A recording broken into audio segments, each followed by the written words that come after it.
चालू असणारं आपलं कठोपनिषद आणि कठोपनिषदाच्या माध्यमातून मागच्या पाठाला आपण 12वा मंत्र त्या ठिकाणी पाहिलेला होता, परंतु त्याचं असणारं जे भाष्य आहे ते भाष्य थोडं आपलं त्या ठिकाणी राहिलेलं होतं आणि म्हणून या ठिकाणी आज जो असणारा 12वा मंत्र आणि 12व्या मंत्राच्या अनुषंगाने असणारं शांकर भाष्य हे जे आहे हे पाहण्याचा आपण या ठिकाणी काय करणार आहोत, प्रयत्न करणार आहोत. काय म्हणतोय 12वा मंत्र? एको वशी सर्वभूतांतरात्मा एकं रूपं बहुधा यः करोति तमात्मस्थं येन पश्यन्ति धीराः तेषां सुखं शाश्वतं नेतरेषां. कशा प्रकार की अशा प्रकारे एको वशी सर्वभूतांतरात्मा काय करतोय? एकम रूपम बहुधा यः करोति. कसा आहे तो एकच आहे, जो काय एक सर्वांना. आणि काय करतो? नुसतं एक असून उपयोग हे नाहीये, परंतु हा एक असताना सुद्धा सर्वांना काय करतोय? एकम रूपम बहुधा यः करोति. सगळ्यांना स्वतःच्या काय करतोय? अधीन ठेवतो. स एकहा, तो एक असून बहुश्याम प्रजायेती, तोच एक जो होता तो अनेक स्वरूपाने या ठिकाणी काय झालं? व्याप्त झाला. आणि अशा प्रकारे काय मग असा जो तो एक आहे, एक असून जो अनेक दिसत आहे, असा असणारा तो परमेश्वर. आणि त्या अनुषंगाने काय सांगितलं? त्याचंच असणारं काय या ठिकाणी घटाकाश आणि महाकाश. आकाशामध्ये भेद नाहीये. मग भेद कुठे आहे? उपाधिकृत भेद आहे. त्या घटाने जेवढी उपाधी त्या ठिकाणी व्याप्त झालेली आहे त्याला आम्ही म्हणतो घटाकाश. दुसरा शेजारी एक मठ ठेवला त्याला म्हणतो मठाकाश. बाहेरचा आहे त्याला आपण म्हणतो महाकाश. आकाश सर्वत्र अनुस्यूत एक आहे. मग भेद कशाने केला? उपाधीनी भेद केला. नाम आणि रूपाच्या उपाधी ज्या आहे त्या उपाधीनी भेद केला. त्याचप्रमाणे एकच आत्मतत्व सर्वत्र अनुस्यूत आहे. मग भेद उपाधिकृत भेद.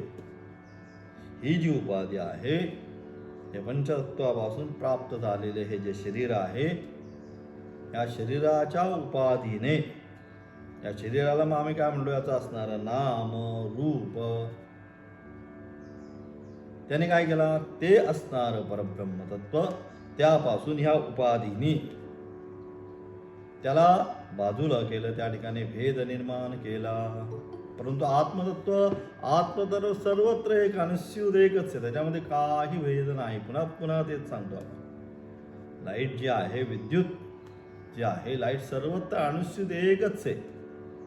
फ्रीज चालेल, पंखा चालेल, TV चालेल, माईक चालेल, टेप चालेल, घरातली जेवढी उपकरणं आहे, मिक्सर चालेल, ग्राइंडर चालेल, जी काय आहे ती सर्वच्या सर्व जी उपकरणं आहेत, ती सर्वच्या सर्व उपकरणं कशाने चालणार आहे? तर एकच जी विद्युत शक्ती आहे, त्या एकाच विद्युत शक्तीने ज्याप्रमाणे घरातील सर्व असणारी विद्युत उपकरणं त्या ठिकाणी चालतात, त्या सगळ्या उपकरणामध्ये जरी भिन्नता असली, फ्रीजचं स्ट्रक्चर वेगळं, बरोबर, मिक्सरचं स्ट्रक्चर वेगळं, नंतर ओव्हनचं स्ट्रक्चर वेगळं, ग्राइंडरचं स्ट्रक्चर वेगळं, टेप रेकॉर्डरचं स्ट्रक्चर वेगळं, TVचं स्ट्रक्चर वेगळं, सगळ्यांची असणारी नाम आणि रूपात्मक स्ट्रक्चर भिन्न भिन्न जरी असली तरी या भिन्न भिन्न नामरूपात्मक स्ट्रक्चरामध्ये किंवा त्याची जी कार्यप्रणाली आहे ती कार्यप्रणाली करण्याकरिता अपेक्षित जी शक्ती आहे ती शक्ती म्हणजे विद्युत. ती विद्युत शक्ती जी आहे ती सगळीकडे काय अनुस्यूत एकच आहे. एकाच लाईनमधून, एकाच मीटरमधून काय होती? सर्व घरामध्ये प्रवाहित होते. आणि त्या त्या उपकरणासाठी ज्या अपेक्षित शक्ती आहे ती ज्याप्रमाणे देते त्याच्यामध्ये आता भिन्नता आहे का विद्युतमध्ये, लाईटमध्ये? मिक्सरची आता तसं कुठं असतं का? किंवा ट्रान्सफॉर्मरवर मेन जो आहे डिव्हिजन तिथं, की ही जी विद्युत आहे ही मिक्सरसाठी पाठवणार, ही जी विद्युत आहे ही लाईटसाठी पाठवणार, ही फ्रीजसाठी पाठवणार, असं काय जर असतं तर हजारो हजारो तारा ज्या असत्या, आत्ता ज्या आहे नुसती विद्युतची एक तार आहे तर त्याला मेंटेनन्स होत नाही. तर प्रत्येकाची जर वेगळं असेल तर मग काय कार्यप्रणाली होऊच शकत नाही. म्हणजेच अशा प्रकारे या सर्वांमध्ये असणारी अनुस्यूत विद्युत ज्याप्रमाणे एकच आहे त्याचप्रमाणे अनेक रूपाच्या ब्रह्मादी पिपीलिकापर्यंत सांगितलं शास्त्राने. म्हणजे ब्रह्मदेवापासून आरंभ करून ते पिपीलिका म्हणजे काय, त्या ठिकाणी असणारी मुंगी अत्यंत छोटी, या सर्वांमध्ये अनुस्यूत असणार जे चेतन तत्व आहे ते चेतन तत्व ते एकच आहे, त्याच्यामध्ये भिन्नता नाही. आणि अशा प्रकारे ते चेतन तत्व पाहण्याचा जे अभ्यास करतात, मनन करण्याचा जे अभ्यास करतात ते मुनी. आणि म्हणून अशा अनुषंगाने या ठिकाणी तोच सर्वभूतांचा असणारा आत्मा एक रूपाने सर्वांमध्ये तो एकच आहे हे सांगण्याचा प्रयत्न केला. आणि म्हणून त्याला काय आपल्या बुद्धीमध्ये स्थित त्या आत्मदेवा आणि ते जे आत्मतत्व आहे त्यालाच आपल्या बुद्धीमध्ये काय केलं पाहिजे, स्थिर केलं पाहिजे. म्हणून व्यवसायात्मिका बुद्धी आणि अव्यवसायात्मिका बुद्धी गीतेमध्ये सांगितली. व्यवसायात्मिका एकेह गुरुनंदन, एकच आहे, बहुशाखा ह्यनंताश्च, आणि ज्याच्यामध्ये अनंत शाखा आहे ती अव्यवसायात्मिका बुद्धी. इकडे जायचंय तिकडे जायचं, हे करायचंय ते करायचंय. पारमार्थिक याच्यावर मध्ये जरी आलो आपण, साधना मार्गावर जरी आलो तर एकच साधना आहे का अनुस्यूत? आपली साधना सुद्धा सातत्याने साधकाची बदलते. सोमवारी आला की आज काय सोमप्रदोष आहे, शिवोपासना करा. अशा प्रकारे साधनेमध्ये सुद्धा काय होतं, सातत्याने आपल्या फरक आहे. परंतु जो मुनी आहे, जो मननशील आहे, त्याचं जे तत्व जे आहे ते ब्रह्मच आहे. म्हणून त्याची बुद्धी जी आहे ती व्यवसायात्मिक आहे, एकाच ठिकाणी कॉन्सन्ट्रेशन त्याचं झालेलं आहे. म्हणून आपल्या बुद्धीमध्ये स्थित त्या आत्मदेवा जो धीर विवेकी पुरुष पाहतो, बास हेच आहे. यस्य आत्मरतिरेव स्यात् आत्मतृप्तश्च मानवः. अतिशय महत्त्वाचं गीतेने सांगितलं. हे जे काय जे आहे आध्यात्मिक मार्गावरती येऊन आत्मविद्या प्राप्त करून सुद्धा जे बहिर्मुख झालेले आहेत, सगळं शास्त्राचं ज्ञान परंतु बहिर्मुखता निर्माण झालेली आहे, असे जे कोणी आहेत त्यांच्यासाठी गीतेने हा श्लोक सांगितला. काय, यस्यात्मरतिरेव स्यात् आत्मतृप्तश्च मानवः आत्मनैव च संतुष्टः तस्य कार्यं न विद्यते म्हणते. एकदा तुम्हाला तुमचा आत्मा कळला की आत्म्या व्यतिरिक्त काही नाही, यस्मात् परम न परमस्ति किंचित सांगितलं. त्याच्यापेक्षा श्रेष्ठ दर्जाचं या जगतामध्ये दुसरी कोणतीच वस्तू नाही. मग अशी अत्यंत श्रेष्ठ दर्जाची वस्तू जर आपल्याला आपल्या जीवनामध्ये प्राप्त होणार आहे, मग इतरांचा लेख कोण करी? बाकीच्यांची काय गरज आहे त्या ठिकाणी? काही गरज नाही बाकी. मग तस्य कार्यम न विद्यते. शास्त्र स्पष्ट गीता म्हणतं की एकदा या मार्गामध्ये आल्यानंतर वेदांत शास्त्र म्हणजे त्याला प्रस्थांतर आरण्यक म्हटलं. अरण्यामध्येच जायचं उपनिषद शिकायचे असेल तर.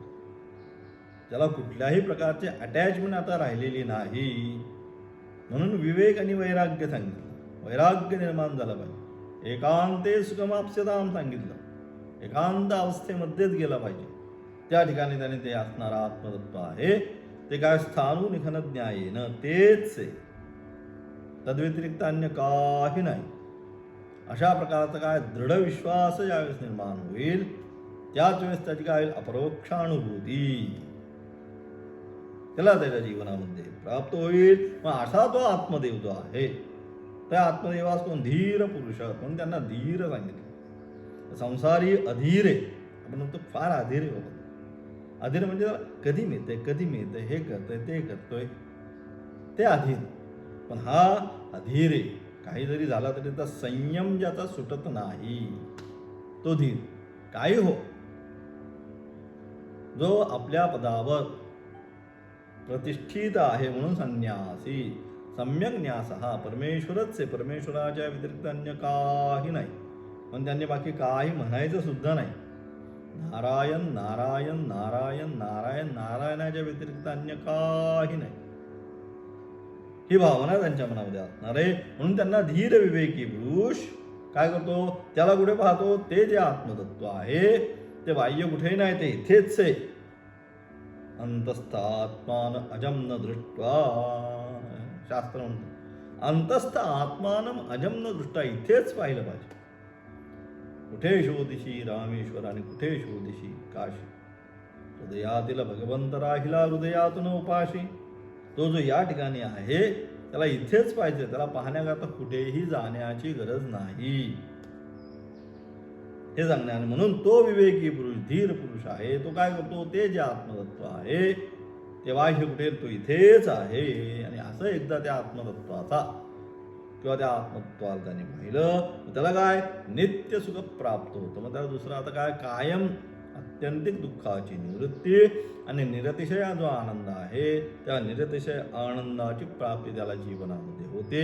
आता न तस्य कार्यम विद्यते, आता त्याचं दुसरं कोणतंच कार्य या ठिकाणी राहत नाही. अशा प्रकारे 12व्या मंत्राचा असणारा अर्थ. त्याचं राहिलेलं व्याख्यान मागच्या पाठामध्ये जरा गडबड झाली. मग आपण 13व्याचं व्याख्यान केलं मागच्या पाठात, म्हणून जो 12वा आहे त्याचंच व्याख्यान या ठिकाणी आता आरंभ करणार आहोत. किंच सही परमेश्वर सर्वगतः स्वतंत्र एको न तत् समभ्यधिको वा अन्यः अस्ति वशी सर्वं ह्यस्य जगद्वशे वर्तते कुतः सर्वभूतांतरात्मा. आचार्यांचा असणारा वाक्य. आचार्य काय म्हणतात, सर्व व्यापक स्वतंत्र असा सजाती विजयाती स्वगत भेदरहित असल्याने तो एकच आहे. तो कसा आहे, सर्वतंत्र स्वतंत्र. पण त्या ठिकाणी सर्वतंत्र, सगळी जी काय तंत्र आहेत, यंत्र तंत्र मंत्र जे काय आहे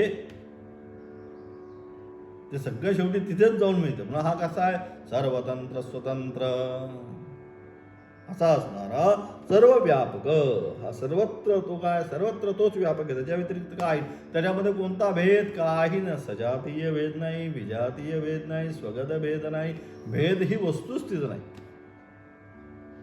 म्हणून असा असणारा स्वगत भेद रहित असल्याने तो कसा आहे, तो एकच आहे. त्याच्यासारखा दुसरा अथवा त्याच्यापेक्षा श्रेष्ठ असा कोणीही नाही.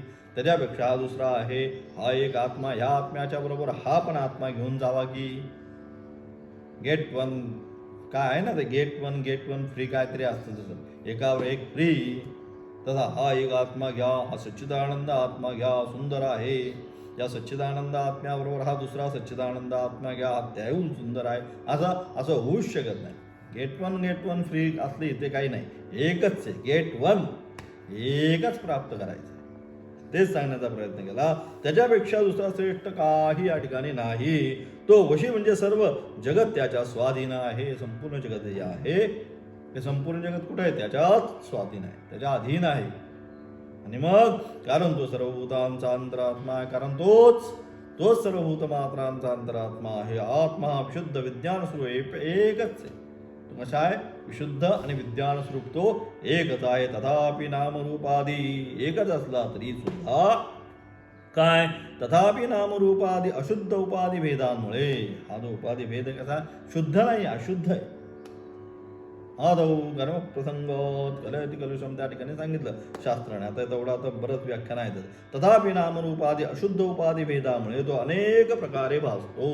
एक असताना सुद्धा तो उपाधी भेदाने, जेवढ्या उपाधी त्या उपाधीच्या भेदाने आपल्याला वाटतं अनेकत्वाला तो प्राप्त झालेला आहे, अशा प्रकारे आपल्याला वाटतं. तथापि नामरूपादी अशुद्ध उपाधी भेदांमुळे तो अनेक प्रकारे भासतो. तो अचिंत्य शक्ती असल्याने, तो कसा आहे, अचिंत्य शक्ती अलगला असल्याने स्वात्मसत्ता मात्रेण बहुरूपाने भासतो.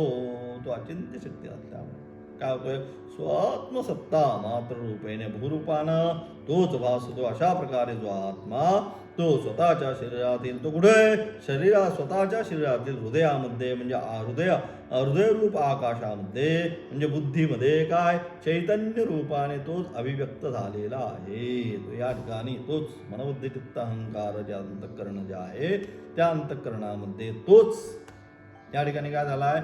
अभिव्यक्त झालेला आहे. वास्तविक शरीर हे आत्म्यास आधार होऊ शकत नाही. वास्तविक हे जे शरीर जे आहे पंच असणारं पंचतत्वांनी बसणारं बनलेलं हे जे शरीर आहे, शरीर त्या आत्म्याचा आधार होऊ शकत नाही. पहिला मुख्य मुद्दा, वास्तविक शरीर हे आत्म्याचा आधार होऊ शकत नाही. कारण का होऊ शकत नाही? कारण हे जे आहे शरीर हे अवयव सहित आहे आणि तो कसा आहे? तो निरवयव आहे. इथंच त्यांच्यामध्ये विरुद्ध आहे. त्यामुळे शरीरामध्ये तो राहू शकत नाही किंवा शरीर हे त्याचा आधार होऊ शकत नाही. तो निरवयव आहे. चैत अभिव्यक्त झाले. वास्तविक शरीर हे आत्म्याचा आधार होऊ शकत नाही. कारण का? आकाशाप्रमाणे तो अमूर्त म्हणजे निराकार आहे. तो निराकार आहे. त्याला कोणताच आकार नाही. मग या फॉर्ममध्ये कसा काय येईल तो? परंतु सांगतो आकाशात जसे मुख अभिव्यक्त होते, आकाशामध्ये ज्याप्रमाणे आपण काय पाहतो? आपलं मुख पाहतो, अभिव्यक्त होते, त्याप्रमाणे असा ईश्वर स्वरूप जो परमात्मा, तोच ईश्वर स्वरूप परमात्मा काय होतो? त्याचप्रमाणे आचार्य व आगम यांच्या उपदेशानुसार बाह्य विषयांपासून जे आपल्या इंद्रिय प्रवाहांचा निरोध करून त्या आत्मतत्वाचा प्रत्यक्ष अनुभव घेतात. अशा प्रकारे आचार्य आणि शास्त्र कृपेने काय जे असणारे त्या आचार्य आणि आगम कृपेने उपदेशाने अनुसरून बाह्य विषयांपासून काय झाला पाहिजे? तो आपल्या इंद्रियांचा प्रवाहाचा निरोध करून परांजिखानिव्यतन स्वयंभू सांगितलेलं आहे. आपली संपूर्ण जी बहिर्मुख इंद्रिय आहे त्यांना काय करतो? तो अंतर्मुख करून काय करतो? अंतर्मुख करून काय होतो? त्या आत्मस्वरूपाचा प्रत्यक्ष अनुभव घेतात. गुरुकृपेने शास्त्रकृपेने ते जे आत्मतत्व आहे त्या आत्मतत्वाचा काय घेत आहेत? अनुभव घेतात. असे जे धीर विवेकी लोक, असे जे धीर आणि विवेकी लोक आहे त्यांना ते परमेश्वर स्वरूप झाल्याने, त्यांना ते काय झाले? ते परमेश्वर रूप झाल्याने परमानंद स्वरूप शाश्वत असे जे नित्य सुख त्याचा अनुभव घेता येतो. आणि अशा प्रकारे शास्त्र गुरुकृपेने ज्यांनी त्या ब्रह्माला काय साक्षात अपरोक्षात ब्रह्म, त्या ब्रह्मतत्वाचं याच ठिकाणी याच देहामध्ये साक्षात अपरोक्ष अनुभूती घेतलेली आहे, ते काय परमेश्वर स्वरूप जाते, परमेश्वर स्वरूपच होतात. आणि काय होतं मध्ये? परमानंद स्वरूप. तो परमानंद शाश्वत स्वरूपाचा आनंद जो आहे तो शाश्वत स्वरूपाचा परमानंद, परमनंदला परमानंद म्हणणं, परमानंद अत्यंत श्रेष्ठ दर्जाचा आनंद आपल्या जीवनामध्ये प्राप्त करतात.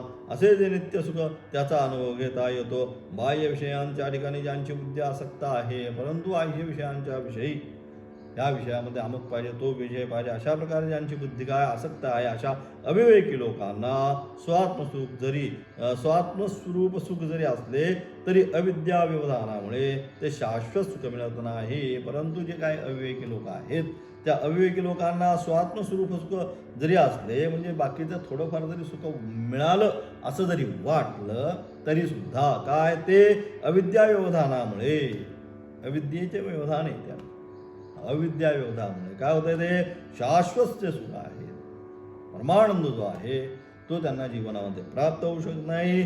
ते लोक अनित्य अशा वैषयिक सुखातच आसक्त होतात. म्हणजे अनित्य स्वरूपाचं जे वैषयिक सुख आहे, इंद्रियजन्य सुख जे आहे त्याच्यामध्येच ते काय होतात?